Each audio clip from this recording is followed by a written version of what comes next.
Well, hello there, it's Overthinker again. I know it's been a long time again since my last video.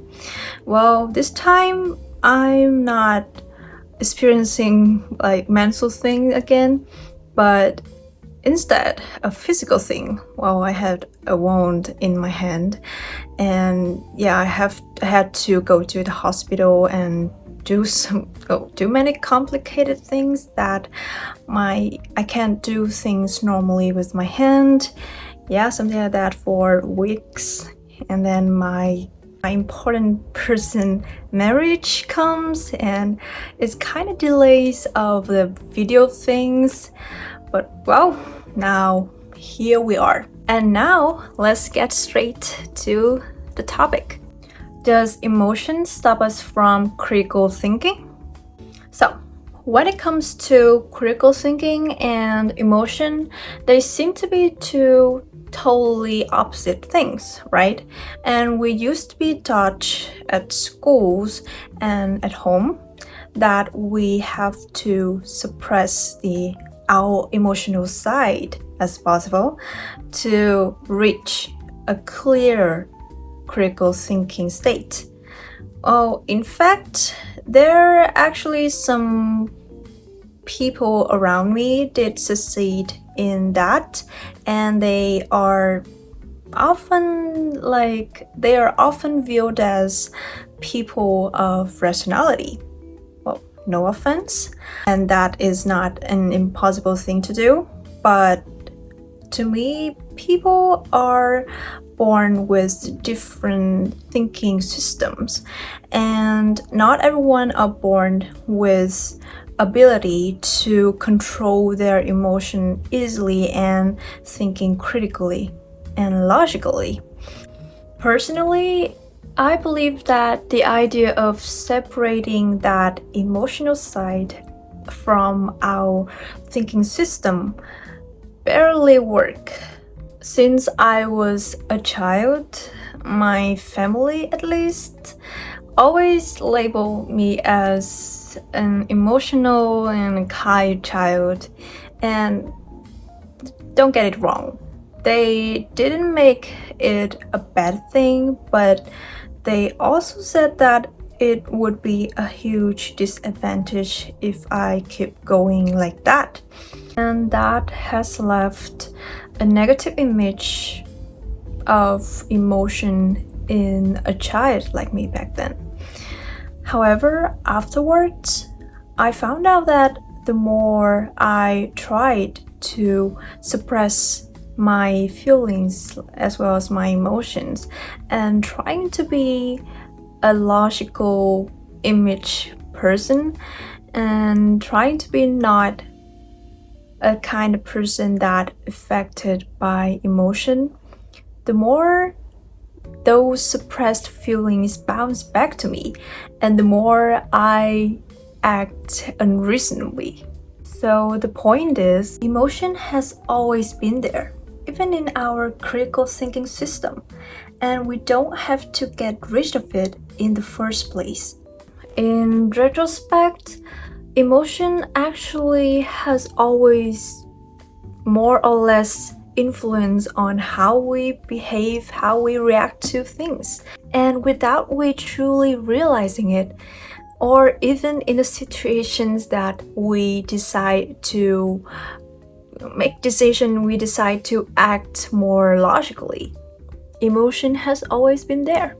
And this reminds me of a theory which is called the Iceberg Theory by Freud, if I spell it right. In this theory, the iceberg represents the three levels of mind system. First, the conscious part, which is the visible tip of the iceberg, are the part that we can contains the thoughts or feelings that we can easily see directly or without attempts. And the second part is pre-conscious, which is the part just below the surface. And these are thoughts or feelings that we can't directly take it we have to try more or less to, acknowledge those thoughts. And finally, the unconscious, which is the vast submerged portion of the iceberg.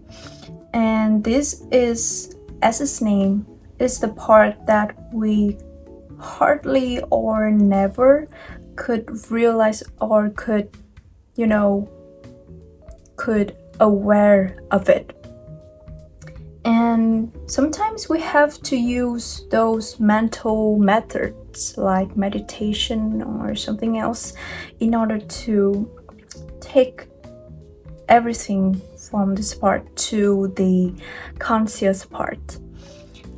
And yeah, this is what I want to talk about. And from this theory, we can conclude that we are not 100% acknowledge and understand how we truly feel and think.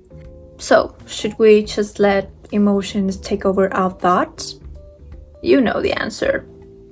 To me, emotions or logical thinking without emotion are merely the same, because one thing is too personal and it could result in subjective decisions which are no good for us. And the other thing, logical thinking system, looks personal, and it could somehow more or less affect or damage our own emotion. And it's not a good thing as well.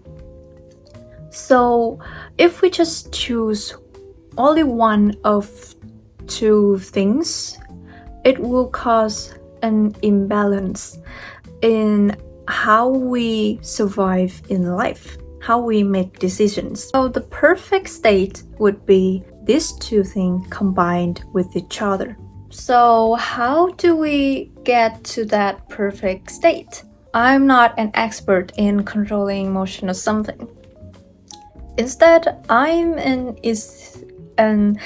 experiencer in controlling emotion. That there are many times that I damage my own emotion. I try, and there's a tip that I could, conclude from it, is that we should feel emotion, which is a fixed part of us, as a child.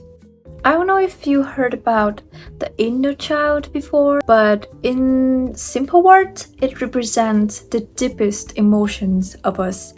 And as its name, it represented by child. Well, child is harder to teach comparing to adults, right? Because to kids, reasoning sometimes doesn't work.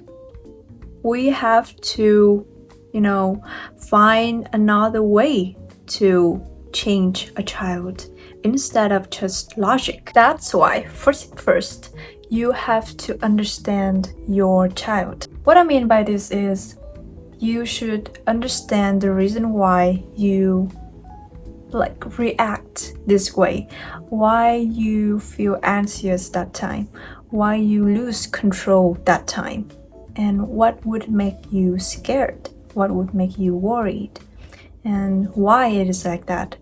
And like every video, I would recommend journaling as a tool to take down, to record.